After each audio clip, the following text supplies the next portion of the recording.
We spend a lot of time aiming telescopes into the dark, waiting for a quiet whisper from deep space.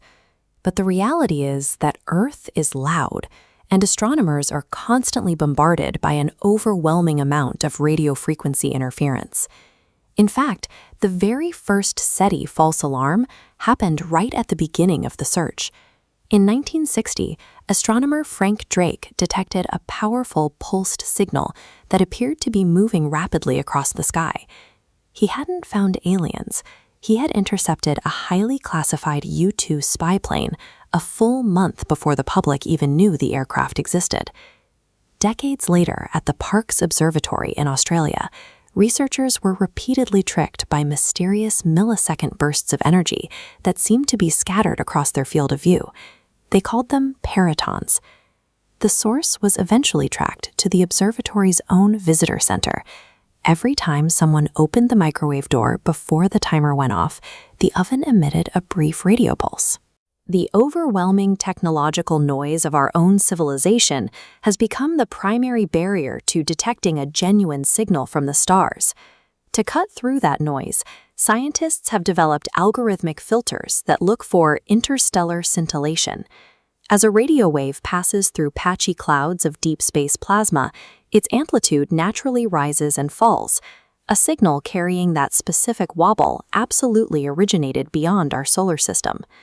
This grid visualizes the Rio scale, the metric astronomers use to quantify a confirmed detection.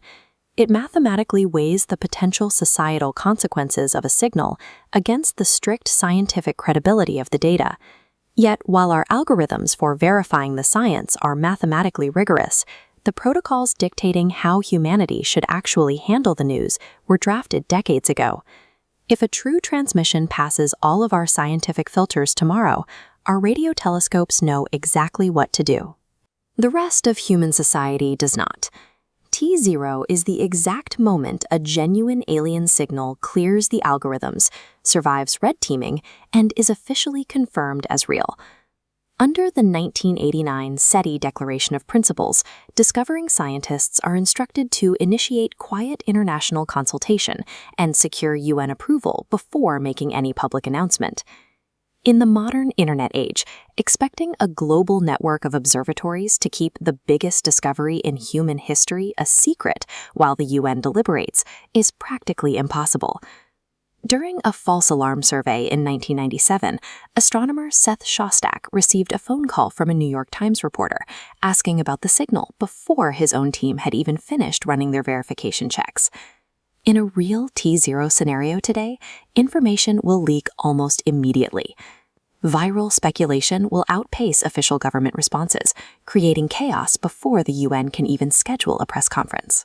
By the second week, national governments and the UN will scramble to take control of the narrative and manage the geopolitical fallout.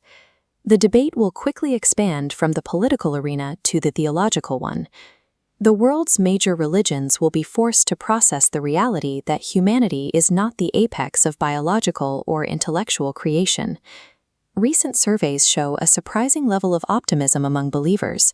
Many are confident their traditions will adapt, and scholars point out that ancient texts could be retroactively interpreted to include extraterrestrial beings. This flowchart maps the logic of the 1960 Brookings Report to NASA, which offers a much darker assessment. It details historical examples where less advanced societies on Earth disintegrated entirely after coming into contact with vastly superior cultures. Physicist Gerard K. O'Neill pointed out an entirely different vulnerability. If an alien civilization already has all the scientific answers, humanity might lose its own drive for discovery. We risk becoming passive recipients of knowledge rather than active explorers. A confirmed discovery carries the risk of a total collapse of our cultural and scientific identity, a shock far more disruptive than any physical arrival. Moving into the third week, the global conversation will pivot to a single highly contested question: should humanity transmit a reply back into the dark? This gauge illustrates the San Marino scale, a metric assessing the existential hazard of transmitting messages from Earth.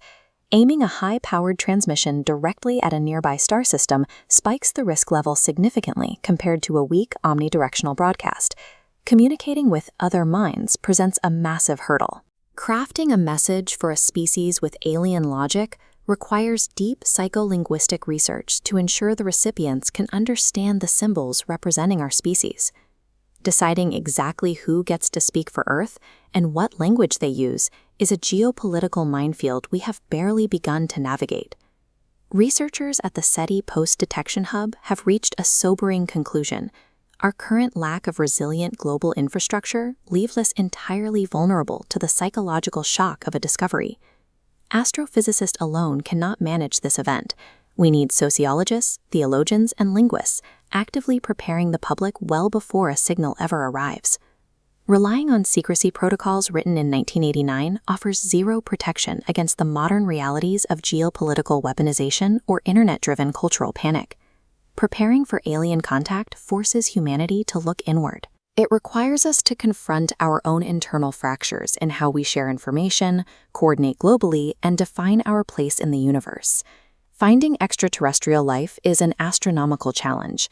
Surviving the discovery is a stress test for human civilization, demanding that we understand each other before we can ever hope to understand them.